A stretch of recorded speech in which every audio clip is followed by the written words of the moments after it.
जय श्री कृष्णा मित्रों, आप सुन रहे हैं डॉक्टर शैलजा श्रीवास्तव की लिखी कहानियां।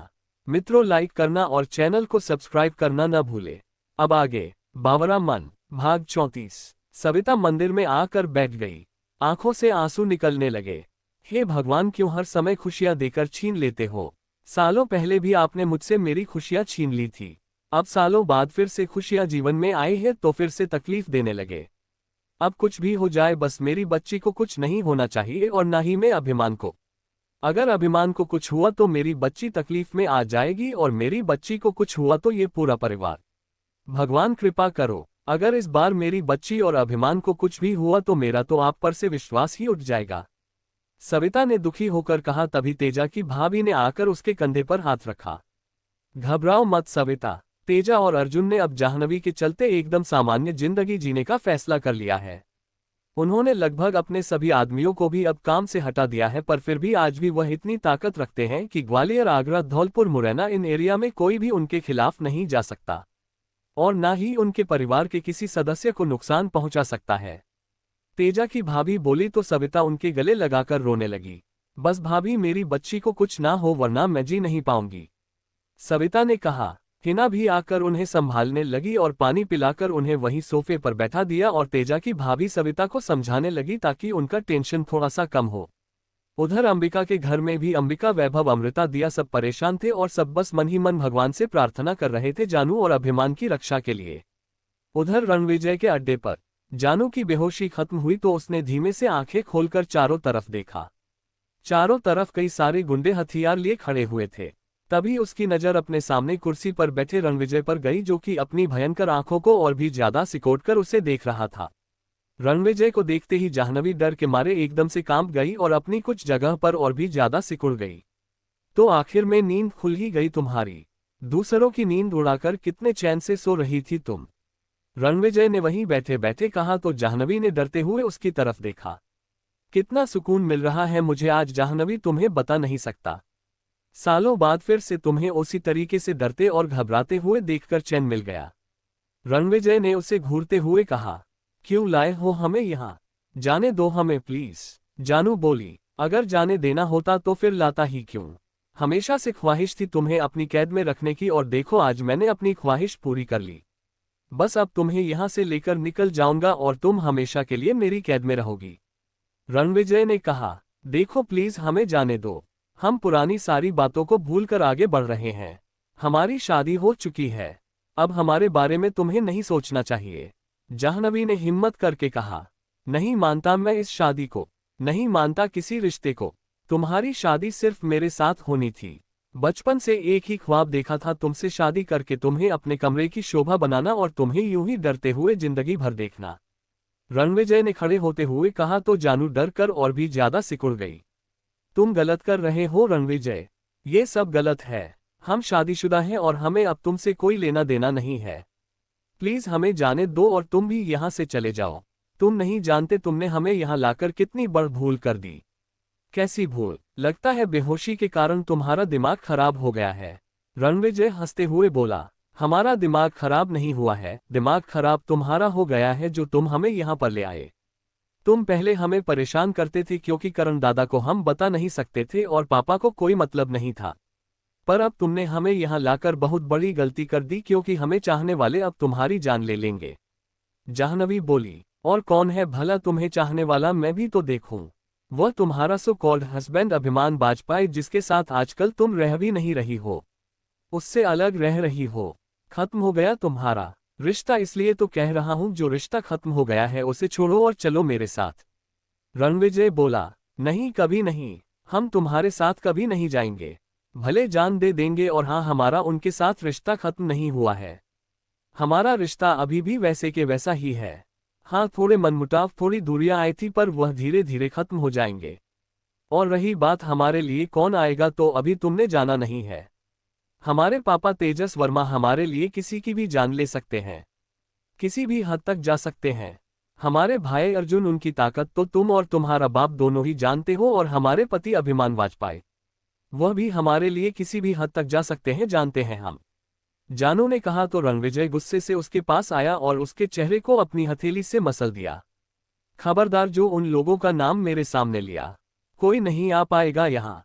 किसी को नहीं पता है कि मैं तुम्हें लेकर कहाँ आया हूँ। अगर कोई यहाँ आ गया तो जान से जाएगा। देख रही हो इतने सारे लोगों को, कौन सामना करेगा इनका? वह तेजस वर्मा, वह बुढ़ा या वह अर्जुन? तुम्हारे चलते उन लोगों ने अपने सभी आदमियों को जो कि उनके लिए काम करते थे अपने काम से भी हटा दिया है। अब कौन आएगा तुम्हारी मदद करने? रणविजय बोला, तुम्हें क्या लगता है कि अगर शेर ने कुछ दिनों तक शिकार करना छोड़ दिया तो वह शिकार करना भूल गया? इस एरिया का शेर है तेजस वर्मा, और उन्हीं की जितनी ताकत रखता है उनका बेटा अर्जुन वर्मा। और रही बात हमारे मान की, तो उनकी तो बात ही तुमने ही करो तो बेहतर होगा, जब वह तुम्हारे और तुम्हारे बाप के सामने से हमें वहां से लेकर आ सकते हैं। हमारे साथ शादी कर सकते हैं, तेजस वर्मा और अर्जुन के सामने खड़े हो सकते हैं। तुम्हारे बाप को जेल भेज सकते हैं, हमारे लिए तो तुम्हारी उनके आगे कोई औकात ही नहीं है। जानू ने कहा तो रणविजय की आंखें गुस्से से लाल हो गई। कोई नहीं आएगा, देखता हूं मैं कि कौन आता है, रणविजय बोला और उसने एक जोरदार तमाचा जानू के चेहरे पर मारा। जानू एकदम से नीचे गिर गई। नीचे गिरते ही जानवी ने एकदम से अपने पेट से हाथ लगाया ताकि उसके बच्चे को कुछ ना हो, और उसकी हरकत को देख रणविजय चेहरे पर और भी कुटिल मुस्कुराहट आ गई। अच्छा, तो मामला यहां तक पहुंच गया है। अब तो तू मेरे किसी काम की भी नहीं रही, उसके बच्चे को जो अपने पेट में लिए घूम रही है, रणविजय ने कहा तो जानू ने बड़ी आंखों से उसे देखा और धीमे से सहारा लेकर उठ खड़ी हुई। नहीं नहीं, मैं गलत सोच रहा था, अभी भी तू मेरे काम की है। इस बच्चे का क्या है, चुटकियों में मैं हमारे बीच से हटा दूंगा, रणविजय बोला और जैसे ही जानू की तरफ बढ़ा कि तभी बाहर से गोलियों की आवाज आई। लो, आ गए हमें बचाने वाले, जानू बोली। एक आदमी दौड़कर अंदर आया। सर, वह अभिमान वाजपेयी यहाँ आ पहुंचा है। अकेला आया है क्या? रणविजय बोला। हाँ, अभी तो अकेला ही है। ठीक है, तो रोको उसे वहीं पर, और अगर ना रुके तो खत्म कर दो, रणविजय ने कहा। नहीं नहीं, प्लीज उन्हें कुछ मत करना, उन्हें कुछ मत करना, भले तुम हमारी जान ले लो पर हमारे मान को कुछ मत करना, जाह्नवी ने कहा। रणविजय ने उसके बालों को पकड़ लिया। बहुत गहरा याराना हो गया है 2 दिन साथ में रहने पर ही, और मैं जो बचपन से तुझे बोलता रहा था कि मैं तुझे प्यार करता हूं, तुझसे शादी करनी है, मेरे लिए मन में कोई एहसास नहीं जागे, मेरे लिए मन में कोई फीलिंग नहीं आई, कोई प्यार नहीं हुआ, और उससे 2 दिन में ही प्यार हो गया है, रणविजय बोला कि तभी फिर से गोलियों की आवाज आई। रणविजय ने अपने आदमी की तरफ देखा। अभिमान वाजपेयी को तो हमने रोक लिया था, पर तभी उसके सहायक और लोग भी आ गए हैं और वो हमारे आदमियों को घायल करते जा रहे हैं। आदमी बोला, रोको उन लोगों को, अंदर नहीं आने चाहिए वह लोग, रणविजय बोला और जाह्नवी को बाल पकड़कर फिर से खींचा और एकदम से धक्का दे दिया। जानू फिर से नीचे गिरी, पर इस बार भी उसने अपने पेट को जमीन से नहीं लगने दिया और घुटनों पर ही पूरा वजन ले लिया। बहुत ही स्मार्ट हो गई है उन लोगों के साथ रह रहकर, रणविजय बोला। तब तक अभिमान अंदर आ चुका था, पीछे के रास्ते से छिपता हुआ। उसने जानू को नीचे गिरा हुआ देखा तो तुरंत उसे उठाकर अपने सीने से लगा लिया और गुस्से से रणविजय को देखा। जाह्नवी उसके सीने से लग सिसक उठी। ये हमारे बच्चे को मारना, जानू धीमे से बोली तो अभिमान की आंखें लाल हो गई। तेरी इतनी हिम्मत कि तू अंदर तक पहुंच गया, अच्छी बात है, अब तुम दोनों की समाधि यहीं पर बना दूंगा, रणविजय ने कहा। और अगर तू इतना ही बड़ा हिम्मत वाला मर्द था तो सामने से वार करता, इस तरीके से मेरी वाइफ को किडनैप नहीं किया होता और ना ही इस पर हाथ उठाया होता, अभिमान ने जानू के चेहरे को देखते हुए कहा, जिस पर की उंगलियों की छाप साफ दिखाई दे रही थी। और अगले ही पर उसने जानू को वहीं दीवार से सटाकर खड़ा कर दिया और एक जोरदार तमाचा रणविजय के चेहरे पर मारा। रणविजय के होंठ के किनारे से खून निकलने लगा। उसी के साथ दोनों के बीच में फाइटिंग शुरू हो गई। जानू डरती हुई वहीं दीवार से टिकी उन दोनों को देख रही थी, तो वहीं अर्जुन और राजू के लोगों ने एक एक करके रणविजय के लोगों पर काबू पर करना शुरू कर दिया था, क्योंकि वह उन लोगों की जान नहीं ले रहे थे, सिर्फ घायल करके उनको अपने कब्जे में लेते जा रहे थे, इसलिए उन लोगों को समय भी ज्यादा लग रहा था। तेजा भी अब तक वहां आ पहुंचा था और उसने भी मोर्चा संभाल लिया था, पर अंदर अब तक कोई भी नहीं जा पाया था, क्योंकि कुछ लोग अभी भी अंदर की तरफ से रास्ते को बंद किए हुए थे। रणविजय ने अभिमान को एक जोरदार धक्का दिया और अभिमान उससे थोड़ा दूर हो गया। सारी फसाद की जड़ यह आने वाला बच्चा ही है, न इसी के कारण तू मुझे ठुकरा रही है और इसके साथ रहना चाहती है, तो मैं इसे ही खत्म कर देता हूँ, रणविजय बोला और उसने अपने कपड़ों में से छिपा हुआ चाकू निकाल के एकदम से जानू के पेट पर वार कर दिया। नहीं, जानू जोर से चीखी। उसे लगा कि चाकू उसके पेट में समा गया होगा, पर जब उसे कोई भी चोट नहीं लगी तो उसने डरते हुए आंखें खोलकर देखा। अभिमान उसके सामने खड़ा हुआ था और उसने चाकू को अपने हाथ में पकड़ लिया था। अभिमान के हाथ से खून बह रहा था और उसकी आंखें एकदम से लाल हो गई थी।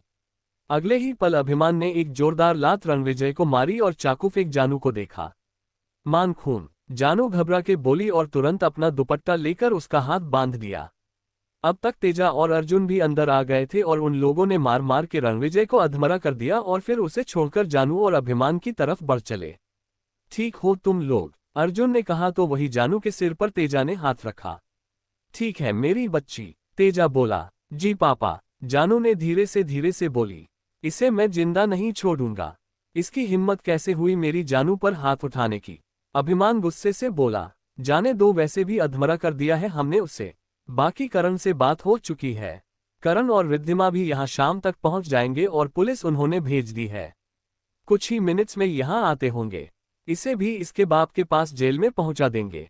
सड़ते रहेंगे वहीं पर दोनों, अर्जुन ने मुस्कुराकर कहा। रणविजय जो कि यह सारी बातें सुन रहा था, उसके चेहरे पर गुस्सा आ गया और उसने वहीं पर ही गन उठाकर एकदम से गोली चला दी। गोली जानू के कंधे में सीधी तरफ लगी। इससे पहले कि वह दूसरी गोली चलाता पुलिस वहां आई। पुलिस ने उसे अपनी गोलियों से भून दिया। जानू, अभिमान की चीख निकल गई और जानू ने अपने कंधे को देखा जहां से खून एक पर खून फव्वारे की तरह निकलकर बह रहा था। उसने भरी आंखों से अभिमान की तरफ देखा और आंखें बंद करने लगी। अभिमान तुरंत उसे अपनी बाहों में उठाया और घाव पर कपड़ा रख बाहर की तरफ भागने लगा। तब तक राजू ने गाड़ी निकाल ली थी। जल्दी चलो, जल्दी हॉस्पिटल लेकर चलो, गाड़ी ग्वालियर की तरफ मोड़ दो, अभिमान ने कहा तो राजू ने गाड़ी आगे बढ़ा दी। जानू हिम्मत रखो, कुछ भी नहीं होगा, सुन रही हो न, कुछ भी नहीं होगा तुम्हें, सुन रही हो तुम? अभिमान, उसका चेहरा थपकता जा रहा था। आधे घंटे में वो लोग हॉस्पिटल पहुंच गए थे। अभिमान उसे ऐसे ही बाहों में उठाकर हॉस्पिटल के अंदर दौड़ गया। उनके पीछे पीछे घबराए हुए थे तेजस और अर्जुन भी आ रहे थे। डॉक्टर प्लीज देखिए, कीजिए कुछ, इसे बचा लीजिए, अभिमान ने कहा। अब तक अंबिका के घर पर और सविता के घर पर भी खबर पहुंच चुकी थी कि जानू को गोली लगी है और वह लोग हॉस्पिटल निकल गए। तो वहीं गुंजन भी परेशान थी कि जानू अब तक कहाँ है, कैसी है। तो उसने दिया को कॉल किया था और दिया ने उसे सारी बातें बता दी और साथ यह भी बता दिया कि जानू को गोली लगी है। अभिनव, मुझे हॉस्पिटल जाना होगा, जाह्नवी को गोली लगी है। वहां पर स्टाफ मेरा परिचित है, उसको अच्छे इलाज की जरूरत है। गुंजन बोली तो अभिनव के हाथ पांव एकदम से कांप उठे। मैं भी चलता हूं तुम्हारे साथ, अभिनव बोला और वह भी गुंजन के साथ अस्पताल के लिए निकल गया। जानू को अंदर ऑपरेशन थिएटर में डॉक्टर ने ले लिया था और उसका ऑपरेशन शुरू कर दिया था। बाहर अभिमान भरी आंखों और खून से लथपथ कपड़ों के साथ बैठा हुआ था। उसे किसी बात का कोई होश ही नहीं था। बस आंखों के आगे जानू का चेहरा घूम रहा था और दिल सीने में दर्द का गोला फंसा हुआ था। तभी अंबिका आकर उसके कंधे पर हाथ रखा। अभिमान ने अंबिका की तरफ देखा जिसकी आंखों से आंसू निकल रहे थे और अभिमान एकदम से अंबिका से लिपट गया। क्यों उसको सजा मिल रही है मम्मी? जब गलती मैंने की है तो सजा उसे क्यों मिल रही है? हर बार ऐसा ही होता है, सजा सिर्फ वह पाती है जबकि गलतियां और लोग करते हैं। अभिमान बिखर कर रो रहा था और अंबिका, वैभव और पूरा परिवार जैसे तैसे उसे संभाल रहे थे। गुंजन और अभिनव, दिया और श्रेयांश भी वहां पहुंच चुके थे और उन लोगों की आंखों से भी आंसू निकल रहे थे ये सब देखकर और सुनकर। सब कुछ सही हो गया था मम्मी, उसे रणविजय को मार मार के हम लोगों ने अधमरा कर दिया था। फिर भी न जाने कहां से उसे गन मिल गई और उसने गोली चला दी। क्यों ध्यान नहीं दिया मैंने इस बात पर कि वह गोली चला सकता है? क्यों नहीं मैंने उसकी जान ले ली? अगर उसे मार देता तो वह मेरी जानू पर गोली नहीं चला पाता। सारी गलती मेरी है मम्मी, अगर जानू को कुछ हो गया तो मैं भी जी नहीं पाऊंगा। अभिमान दुखी था। कुछ भी नहीं होगा जानू को, सुन रहे हो तुम? कुछ भी नहीं होगा, बेस्ट हॉस्पिटल है ये, कुछ भी नहीं होगा, बेहतर इलाज होगा उसका, अंबिका ने उसे समझाया। गुंजन भी स्टाफ से मिलकर जानू की अपडेट ले रही थी। उसकी क्या कंडीशन है? ठीक तो हो जाएगी ना वह? डॉक्टर के बाहर निकलते ही तेजस और अंबिका एक साथ बोले, देखिए सर, देखिए मैडम, हम अपनी तरफ से पूरी कोशिश कर रहे हैं, पर खून बहुत ज्यादा बह चुका है। हमें डर है कि कहीं ज्यादा खून बहने के कारण वह शॉक में ना चली जाए, फिर उन्हें बचाना मुश्किल हो जाएगा। तो उसे ब्लड दीजिए ना, ब्लड का अरेंजमेंट हम कर देंगे। आप बताएं कौन सा ब्लड ग्रुप है? तेजस बोला, यही तो मुश्किल है सर। उनका ब्लड ग्रुप बहुत ही रेयर है, AB नेगेटिव ब्लड ग्रुप है। पता नहीं मिलेगा भी कि नहीं मिलेगा। अभी तक मैंने जितने ब्लड बैंक में पूछा कहीं से भी नहीं मिला है। ये बहुत ही अनकॉमन ब्लड ग्रुप है, बहुत कम लोगों का होता है, मिलना इतना आसान नहीं है। अगर आप ब्लड का इंतजाम कर सकते हैं तो ही हम उन्हें बचा सकते हैं, वरना हम कुछ भी नहीं कर सकते। गोली हमने निकाल दी है पर शरीर में खून की बेहद कमी आ गई है। डॉक्टर बोले, पर हम में से तो किसी का ब्लड ग्रुप AB नेगेटिव नहीं है। प्लीज अर्जुन पता करो ना कहीं पर। श्रेय तुम भी जाकर पता करो, जाओ जल्दी से। अंबिका ने कहा, कहीं जाने की जरूरत नहीं है, मेरा ब्लड ग्रुप AB नेगेटिव है और मैं ब्लड देने के लिए तैयार हूं। तभी अभिनव की आवाज आई तो सबने उसकी तरफ देखा। पर क्रॉस मैचिंग भी करनी होगी, हो सकता है आपका ब्लड भी हम ना दे पाए। डॉक्टर बोले, आप चिंता मत कीजिए, आप कोई भी मैचिंग कर लीजिए, कोई क्रॉस मैचिंग कर लीजिए। मुझे पूरा विश्वास है कि हमारा ब्लड ग्रुप मैच करेगा क्योंकि वह मेरी जुड़वा बहन है। अभिनव ने कहा तो सबके मुंह फटे के फटे रह गए। तो वही सविता की आंखें बड़ी हो गई। क्या तुम्हारी बहन? अंबिका और तेजा के मुंह से एक साथ निकाला। हाँ, वह सब बातें बाद में। डॉक्टर चलिए मैं आपके साथ चलता हूँ। आप प्लीज मेरा ब्लड जल्दी से क्रॉस चेक कीजिए और जाह्नवी की जान बचाए। अभिनव ने कहा तो डॉक्टर उसे लेकर अपने साथ अंदर चले गए। गुंजन को भी अब तक इस बात की कोई खबर नहीं थी। यह बात उसके लिए भी एकदम अनएक्सपेक्टेड थी। क्या है ये? यह अभिनव, ये कौन है वर्मा जी? और यह वह जानू का भाई कैसे हो सकता है? सविता परेशान होकर बोली। तब तक करण और रिद्धिमा भी वहां आ पहुंचे थे। यह अविनाश गोयल का बेटा है, वही अविनाश गोयल जिनके घर पर आपने जानू को जन्म दिया था। करण ने कहा तो सविता ने आश्चर्य से करण की तरफ देखा तो वही गुंजन के आश्चर्य का भी ठिकाना नहीं था। अभिनव का खून जानू के खून से मैच हुआ और अभिनव ने अपना खून लेकर जानू की जान बचा ली। जानू को ICU में ही रखा गया था क्योंकि वह अभी बेहोश थी, पर अभिनव को नॉर्मल वार्ड में लेटा दिया गया था। उसे भी कमजोरी आ गई थी क्योंकि उसने नॉर्मल लिमिट से ज्यादा ब्लड दिया था ताकि उसकी बहन की जिंदगी पर कोई खतरा न रहे। अभिनव बेड पर लेटा था। सभी लोग उसके सामने आकर खड़े हो गए। सविता ने उसके गाल से हाथ लगाया और भरी आंखों से उसे देखा। अभिनव ने सविता की तरफ देखा और उनका हाथ थाम लिया। बहुत कुछ बदला था उसे समय माँ, बहुत कुछ हुआ था, मुझे भी सच्चाई नहीं पता थी। अभी कुछ दिनों पहले ही पापा ने मुझे सारा सच बता दिया था। अभिनव बोला। सब लोग उसके आसपास बैठ गए और उसकी बातें सुनने लगे तो वहीं गुंजन भी भरी आंखों से उसे देख रही थी। अभिनव ने अपने हाथ का इशारा कर उसे अपने पास बुलाया तो गुंजन उसके पास आ गई। प्लीज गुंजन, मुझे गलत मत समझना, तुमसे कुछ भी छुपाने का कोई मेरा इरादा नहीं था। पहले मुझे खुद नहीं पता था और जब मुझे पता चला तब पापा से मैंने वादा कर दिया कि मैं हमेशा अभिनव गोयल ही रहूंगा, अविनाश गोयल का बेटा। ये सच्चाई कभी बाहर नहीं आएगी क्योंकि मेरे पापा की इज्जत का सवाल था।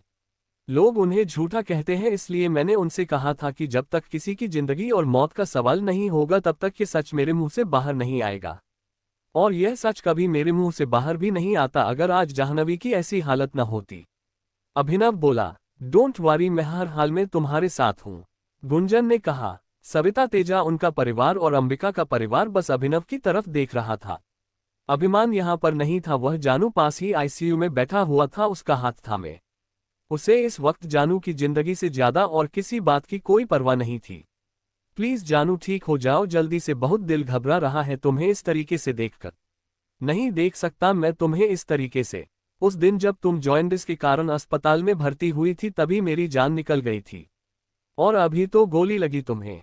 इतना बड़ा ऑपरेशन हुआ, कैसे बर्दाश्त करूं मैं ये सब? अंडस को अभिमान दुखी होकर बोला तो सिस्टर ने आकर उसके कंधे पर हाथ रखा।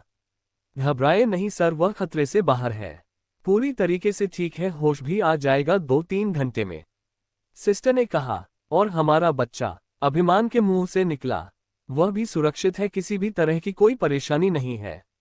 भगवान का लाख लाख शुक्र है जो इनके भाई ने समय पर आकर इन्हें खून दे दिया और उनकी जान बच गई। अब इन्हें आराम करने दीजिए और आप भी थोड़ी देर जाकर आराम कर लीजिए, सिस्टर ने कहा तो अभिमान ने जानू के माथे को किस किया और बाहर निकल गया। अब उसका ध्यान गया अभिनव की तरफ गया तो वह भी उस रूम की तरफ चल दिया जहां पर अभिनव लेटा हुआ था। पहले क्या हुआ था और बाद में क्या हुआ, पर पापा ने सिर्फ मुझे इतना बताया कि उनके दिल में बहुत पहले ही आपके लिए प्यार था, पर क्योंकि आप तेजस वर्मा से प्रेम प्यार करती थी इसलिए उन्होंने कभी भी आपके सामने इस बात का जिक्र नहीं किया। उन्हें आपके और तेजस वर्मा यानी पापा के बारे में बहुत पहले से पता चल गया था और उन्होंने इस बात को रविंद्र पटेल को भी नहीं बताया। उस समय जब घटनाक्रम इस तरीके से बदला और रविंद्र आपकी जान का दुश्मन बन गया, तब आप छुपते छुपाते पापा के पास आई थी और पापा ने आपको अपने घर में शरण दी थी। ये वही समय है जब आप प्रेग्नेंट थी और हॉस्टल से बाहर आई थी क्योंकि तेजस वर्मा यानी कि पापा आपको लेने के लिए नहीं आ पाए थे। अभिनव ने कहा तो तेजस ने सविता के कंधे पर हाथ रखा और अभिनव के सिर पर भी हाथ रखा। मुझे माफ कर दो बेटा, पर मैं मजबूर था इसलिए नहीं आ पाया और इसी वजह से बहुत कुछ चीज बर्बाद हुई। तेजस बोला, कोई बात नहीं है, मुझे पापा ने सब कुछ बता दिया है और मुझे किसी से कोई शिकायत नहीं है। उन्होंने मुझे बहुत प्यार से रखा है, बहुत अच्छी परवरिश दी है, सारे अधिकार दिए हैं जैसे जो भी एक पिता अपने बेटे के लिए करता है वह सब उन्होंने मेरे लिए किया है। अभिनव ने कहा और फिर सविता का हाथ थाम लिया। क्योंकि आपने ना ही किसी डॉक्टर को दिखाया था, नहीं आपका कोई मेडिकल चेकअप हुआ था और आप पापा के घर पर छिपके रह रही थी, इसलिए आपको यह चीजें नहीं पता थी कि आपके गर्भ में जुड़वा बच्चे हैं। जब दाई माँ ने आपकी डिलीवरी कराई तब आपने 2 बच्चों का जन्म दिया था। आप उस समय बेहोश हो गई थी और पापा के मन में लालच आ गया था। उन्होंने उस दाई माँ को पैसे दे दिए और मुझे अपने पास रख लिया ताकि आपकी एक निशानी अपने पास रख सके। वैसे भी उनकी ना ही शादी करने की इच्छा थी और ना ही घर और परिवार बसाने की। इससे पहले कि आपको मेरे होने का सच पता चलता तब तक आपकी भाभी यानी कि रमा मामी अपने भाई के साथ वहां आ पहुंची थी आपको ढूंढते हुए, और आपको और आपकी बच्ची को लेकर चली गई थी। उसके बाद का बात आप लोगों जानते ही हो। पापा ने मुझे बताया था कि आपको रमा मामी ने अपने भाई के घर पर छुपा दिया था और जाह्नवी को अपने घर ले गई थी और उन्होंने रविंद्र मामा से यही कहा था कि आपकी मौत हो गई है और बस बच्ची जिंदा है और वह उसे अपने पास पालना चाहती है। और करण भैया और मामी मिलकर मेरी बहन और आपकी बेटी को पाला पोष और बड़ा किया तो वही अविनाश गोयल यानी कि पापा ने मुझे अपना बेटा बनाकर दुनिया के सामने पेश किया और मुझे पाल पोष के बड़ा किया। सविता उसके गले लग गई और एकदम से रोने लगी। पता नहीं कैसी किस्मत है मेरी, पति था तो पति साथ में नहीं रहा, 2 बच्चे दिए पर एक का भी साथ नहीं मिला, पर अब कोई शिकायत नहीं है। भगवान की कृपा से सब कुछ मिल गया है मुझे, बस मेरी जानू ठीक हो जाए तो सारी तकलीफें खत्म हो जाएंगी। सविता ने कहा, आप चिंता मत कीजिए माँ, वह ठीक हो जाएगी, कुछ भी नहीं होगा। वैसे भी फाइटर है आपकी बेटी, बहुत हिम्मत है उसमें, देखने में लगती है वह छुई मुई जैसी पर लड़ने में किसी से कम नहीं है। बताया है मुझे गुंजन ने कि कितनी जिद्दी है, कितनी काउंसलिंग की है गुंजन ने उसकी, तब जाकर तैयार हुई थी वह वापस से अभिमान के घर जाने के लिए। अभिनव ने मुस्कुराकर कहा और अभिमान की तरफ देखा जो कि भरी आंखों के साथ उसे ही देख रहा था। अभिमान धीमे कदमों से चलकर अभिनव के पास आया और एकदम से उसके पैरों पर हाथ रख दिए। अभिनव एक झटके से उठ खड़ा हुआ है। क्या कर रहे हैं आप ये? उद्धरण चिन्ह। तुम्हें धन्यवाद दे रहा हूं, बहुत बहुत शुक्रिया, तुमने मेरी जानू की जान बचा ली। अभिमान भावुक होकर बोला, वह मेरी भी बहन है। अभिनव बोला, जानता हूं सब, पर फिर भी अगर तुम यहां नहीं होते तो न जाने क्या हो जाता।